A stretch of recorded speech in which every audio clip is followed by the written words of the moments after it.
Hello mga mare, tara, samahan niyo ako sa panibagong mini vlog.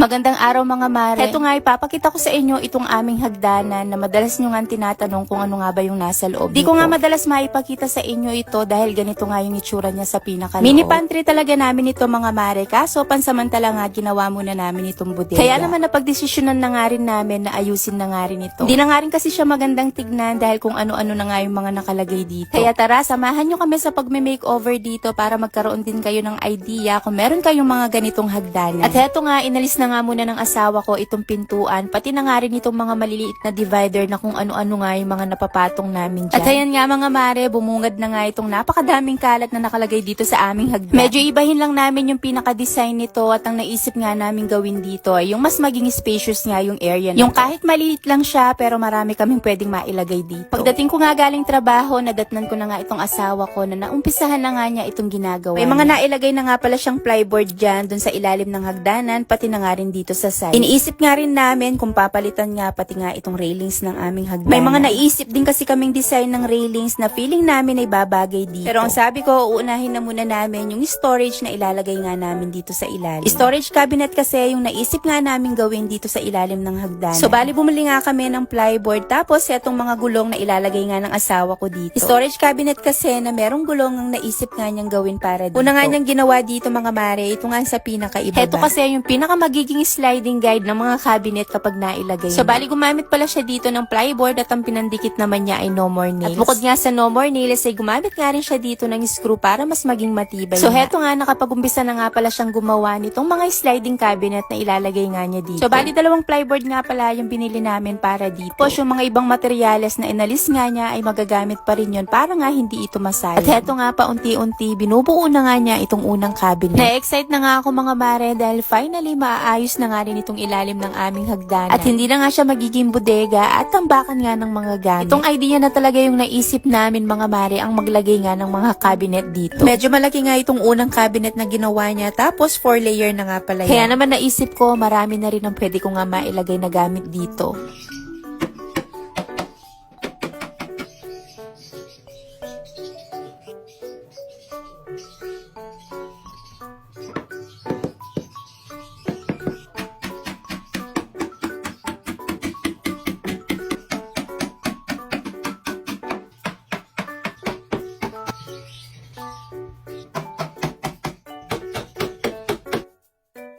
Natapos na nga rin ng asawa ko yung unang cabinet kaya pinamasilya na nga namin dito sa kumpare namin. Kaya na nga rin kasing magpipintura dito para mabilis na nga itong matapos. At heto nga pinagkakat na nga ng asawa ko itong plyboard na gagamitin naman niya para dun sa pangalawang cabinet. Nireredy na nga niya lahat dyan bago nga niya ipasok sa loob para nga mas mapabilis ang paggawa niya dito. Kung mapapansin nyo nga maliit lang talaga yung space dito sa ilalim ng hagdanan. Kaya ganitong idea na nga yung naisip nga niyang gawin. Nung ginawa kasi naming storage room yan mga mare ay sobrang sikip at nahihirapan nga kami lalo na kapag meron nga kaming hinahanap. So bali ganito nga pala yung ginawa niya para maging pull-out cabinet nga mga to. Tapos yung nilagay niya dun sa gitna, yun naman ang magiging pinaka-sliding guide nitong mga cabinet. Kinabukasan naman, hayan, pinapintura na nga namin dito sa kumpare namin ng mga ito para mamaya nga kapag natuyo na ay pwedeng-pwede na silang ilagay doon. Kung matatandaan nyo nga pala mga mare, dito sa kabilang side ng storage room ay naglagay nga kami ng mga fluted panel dyan. Kaya naisip ko para maging pantay na nga ang kulay at design nito, kaya fluted panel na nga rin yung naisip kong ipalagay dito. Bali, in-order nga pala namin yan sa online at color brown nga pala ang kulay nito. Heto nga rin yung design na nilagay nga namin dun sa TV console. Ilalagay ko na lang yung link nito sa comment section kung saan nga namin ito nabili. Ayan nga, at isa-isa na nga pinaglalagay ng asawa ko itong mga fluted wall panel at kinat nga lang niya yan base sa design nitong mga cabinet. At ang ginamit nga niyang pandikit para dito ay no more nails.